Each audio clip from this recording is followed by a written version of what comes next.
is Dimitri Raitzin. Dimitri was born in Moscow, former Soviet Union, and at the age of 10, emigrated with his family to Israel. 4 years later, Dimitri and his family moved to New York City. Dimitri speaks 3 languages, none of them with an accent. Oh, none of them without an accent. Okay, none of them without an accent. Dimitri will speak today on the topic of the pros and cons of tribalism. Please join me in welcoming Dimitri.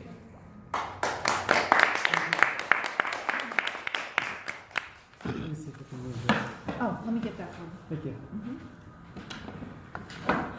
Thank you.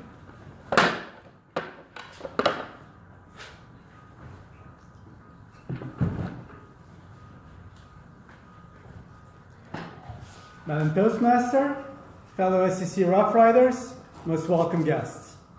Good afternoon. Let me ask a quick question. How many of you are watching the NFL playoffs this weekend? Some of you. Well, let me tell you where I'm going to be at 4:35 this Saturday afternoon. I'm going to be on my couch with my 7-year-old son, Tostitos in hand, and both of us will be rooting for the Philadelphia Eagles to suffer the most humiliating, disheartening defeat in the history of all football. Now, who the Philadelphia Eagles are playing is not important. What is important is that they lose, and they lose badly.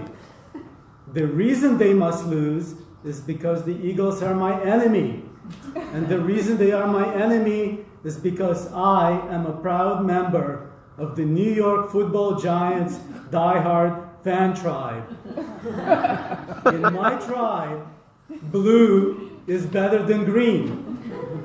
The New York Giants are destined for glory every season, and the Philadelphia Eagles belong in the rubbish bin.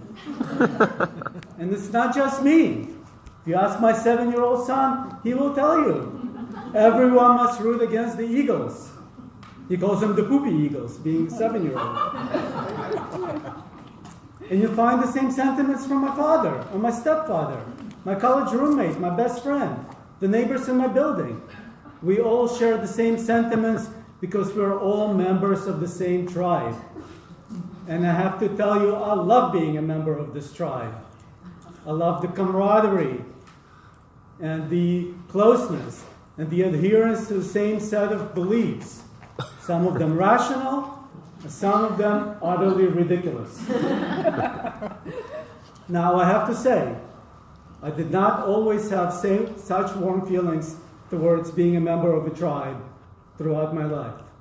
When I was a kid, growing up Jewish in Russia, unfortunately, a very anti-Semitic place, and my tribe, the Jews, we were discriminated against, we were put down. I used to get beat up all the time. So as you can imagine, I did not enjoy being a member of my tribe. I really did not enjoy being a member of any tribe. I didn't think there should be tribes. I thought everything should be even and flat. That way there would be no strife. Later, my family moved to Israel, which, as you know, is in the Middle East. Now let me give you a one-sentence summary of tribalism in the Middle East. In the Middle East, the Arabs hate the Jews hate the Arabs, the Shia and the Sunni hate each other, they both hate the Christians, and everybody hates the Kurds. And when people say hate, they mean, we want to kill you. So you can imagine that when I came to the United States at the age of 14, I had very strong feelings against tribalism. I even withdrew from Judaism. I didn't want to go to the synagogue and be a part of anything. And when people would ask me, Dimitri, how do you self-identify? Are you mostly Russian? Are you Jewish? Are you Israeli? Are you American? I would say, I'm just Dimitri. And you can see why. But I have to say, as my life went on, as I got older, I've stepped away from my strong anti-tribal feelings. And I've started to embrace the parts of me from my way back. And oddly enough, the first place where I've noticed that happening was in my self-identification as Russian. Now, I've done a lot of traveling. I met a lot of Russian people on the road. I enjoyed speaking Russian to them. They were fun people. Enjoyed sharing a love of Pushkin and caviar. And soon enough, I noticed myself back in the States in social situations saying, I'm Russian. I'd be at a bar. Someone was trying to decide which vodka to order. I said, listen to me. Let me tell you. I know, because I'm Russian. This Thanksgiving, had an argument with British friends of mine about proper way to drink tea. And I said, of course you don't drink it with milk from a cup. You drink it straight from a glass. And it has to be loose tea. And how do I know? Because I'm Russian. That's how we drink it in Russia. Tea, as you know, is Russian national drink after vodka. And then, living in New York City, a place that embraces cultural diversity and ethnic backgrounds are celebrated, I've reconnected to my Jewish tribe. And I'm really enjoying it. And of course, the best part of it is to get to bring my son into it. And I find myself doing those things with him that my dad used to do with me. Lighting candles on Shabbat, singing songs, and it's wonderful.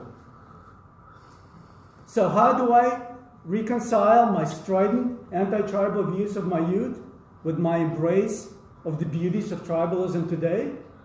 Well, I'm still aware of the dangers of tribalism, and our society frequently is divided along tribal lines, and the tribes even have their own color schemes. We have the blue tribe, which is pro-choice and pro-government help, and very stridently anti-Trump, and we have the red tribe, that's pro-life and pro-self-reliance, and it wants to make America great again. But that notwithstanding, I really love the joys and camaraderie and common values and adherence of being a member of the tribes that I'm a member of. And recently I've discovered another joy of tribalism, and that is the joy of hugging it out with your enemy. A couple of months ago, I went on a retreat, a men's retreat, where a bunch of men came together to work out on some of their issues. And I'm standing there waiting to be registered. I see a truck pull in, Philadelphia Eagles stickers everywhere. I go, oh my God, what is this? In New York, I need to put up with this? But he turned out to be a really cool guy. And at the end of the weekend, I came up to him and I said, Mike, I have to tell you, I hate everything about the Philadelphia Eagles, but I love you. And he said, Dimitri, I hate everything about the New York Giants, but I love you. And we gave each other this great hug, and it felt great. So if you're like me, and you appreciate being a member of whatever tribe you're a member of, social, economic, religious, and you're out there in the world and you come across your enemy tribe, give them a hug. You'll feel great. Madam Toastmaster.